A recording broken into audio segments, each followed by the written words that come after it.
विश्व देखिला भारतर आत्मनिर्भर और सक्षम प्रतिच्छवि। वायुसेनार 89तम प्रतिष्ठा दिवस रे गाजियाबाद हिंडन एयरबेस रे शक्ति और सामर्थ्य देखाई भारतीय वायुवीर।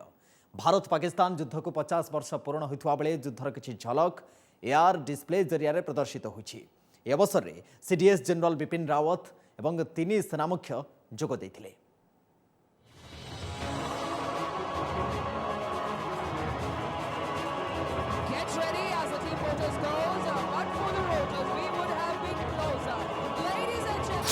उत्साह उद्दीपना रोमांच मझी आकाश रे वायुवीरों विराट शक्ति प्रदर्शन। जय हो ध्वनि रे प्रकंपित हिंडन एयरबेस।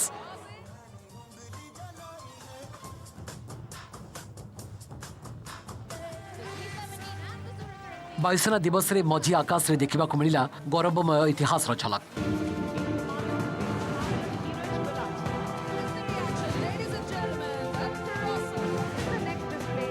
1971 भारत पाकिस्तान युद्ध को 50 वर्ष पूरी बेले चलित वर्षर वायुसेना दिवस तार स्मृति बहन करथिला।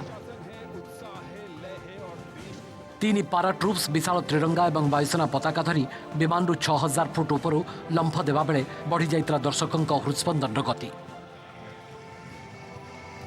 1971 युद्ध समय टेंगाइल एयरड्रॉप ऑपरेशन बेले ठीक एमिति 3 जन जवान को रणभूमि में एयरड्रॉप करथिला डाकोटा विमान। केवल एतिक नुहे पवन बेग सहित ताल दे आकाश रे चक्कर काटिथिला गोटे पर गोटे लढ़ुआ विमान एवं हेलिकॉप्टर। ये सारंग हेलिकॉप्टर वंदे मातरम ध्वनि सहित केबे 90 डिग्री रे आकाश रो सीमा डेउछि तो पुणी केबे तळकु खसुछि। एशियार प्रमुख एरोबेटिक टीम भारतीय वायुसेनार एही सामर्थ्य मध्य मंत्रमुग्ध कर दैथिला देखणाहारी को। वायुसेनार Akash Ganga team Dare Devil show प्रदर्शन अत्यंत चित्ताकर्षक थिला।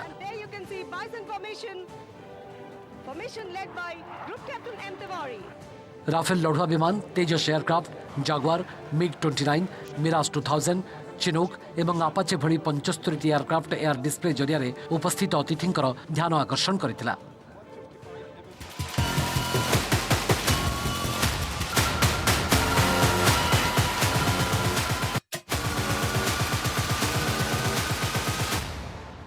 समन्वय, संकल्प एवं समर्पण भावर प्रतीक भारतीय वायुसेना।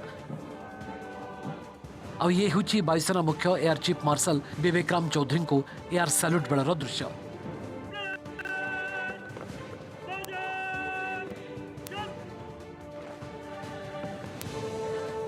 एयर सैल्यूट पर से परेड निरीक्षण करथिले। वायुसेना मुख्य भाव में एयर चीफ मार्शल विवेकराम चौधरी यह प्रथम एयरफोर्स डे अभिवादन ग्रहण।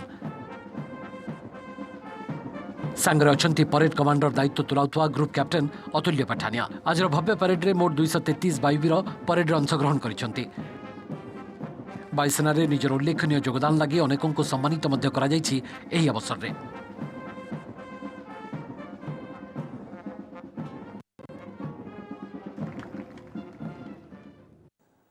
सेपटे वायुसेना दिवस रे उद्बोधन दे बाह्य शक्ति को सतर्कवाणी दे देइछंती वायुसेना मुख्य और कहिछंती जे देशर सीमा लंघिले भोगिबा परिणाम।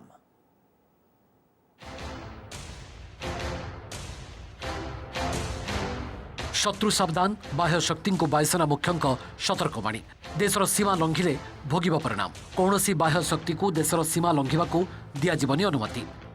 वायुसेना दिवस रे उद्बोधन दे वायुसेना मुख्य एयर चीफ मार्शल विवेकराम चौधरी कहते जे सुरक्षा दृष्टिकोण अनेक चैलेंज आसिबो किंतु आमको से सबुर कड़ा मुकाबला करने को पड़िबो। आत्मनिर्भरता क्षेत्र में भारतीय वायुसेना को नुआ दिशा देवा उपरे प्राथमिकता देइछंती वायुसेना मुख्य।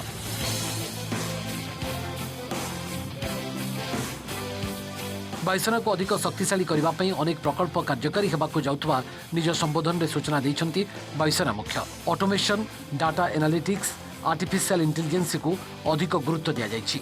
वायुवीरों ऑपरेशनल ट्रेनिंग, प्लानिंग एवं टार्गेटिंग को मध्य फोकस रे रखा जायछि। नुआ टेक्नोलोजी व्यवहार करी सब प्रकार चैलेंज को प्रतिहत करबा उपरे ध्यान देबा को एयर वॉरियर को आह्वान दैछंती नुआ वायुसेना मुख्य।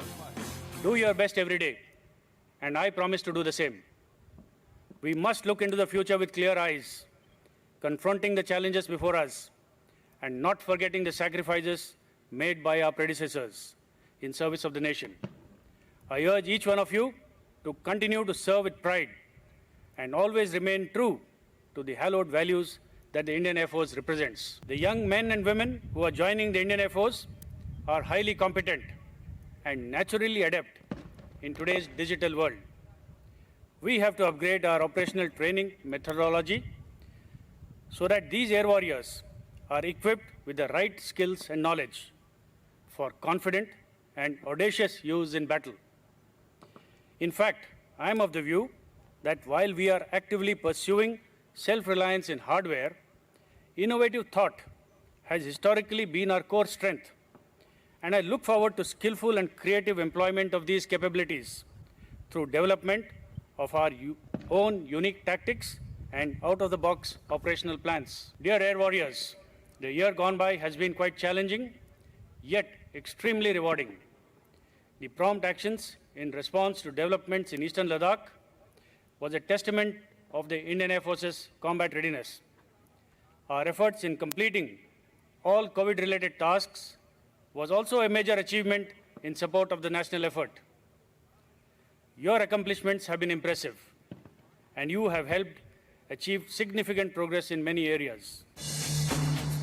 नजर पकांतु भारतीय वायुसेनार किसी गुरुत्वपूर्ण उपलब्धि उपरे 1932 मसीहा आज दिन में भारतीय वायुसेना प्रतिष्ठा होता 1945 द्वितीय विश्वयुद्ध समय बेस गुरुत्वपूर्ण भूमिका निर्वाह करता एयरफोर्स स्वाधीनता पर पड़ोशी पाकिस्तान सहित 4 थर युद्ध में यह निजर पराक्रम देखाई चीन सहित युद्ध बेले भारतीय वायुसेना वीरत्वर सहित लड़ी निजर योगदान देछि प्रतिष्ठा दिवस ठारू आज पर्यंत अनेक गुरुत्वपूर्ण ऑपरेशन को सफल रूप देछि वायुसेना तालिकार रही ऑपरेशन विजय गोवा अधिग्रहण operation Meghdoot operation cactus operation Poomalai प्रमुख अमेरिका चीन और रूसिया पर भारतीय वायुसेना विश्व में चतुर्थ स्थान में अच्छी भारतीय वायुसेना पाखे 1400 एयरक्राफ्ट थिबा बेले 1,70,000 अधिक जवान एवं अधिकारी देशर सेवा करुछंती प्राकृतिक विपर्यय समय भारतीय वायुसेना रिलीफ और उद्धार कार्य करी अनेक जीवन रक्षा करिबारे सहायक होइछि।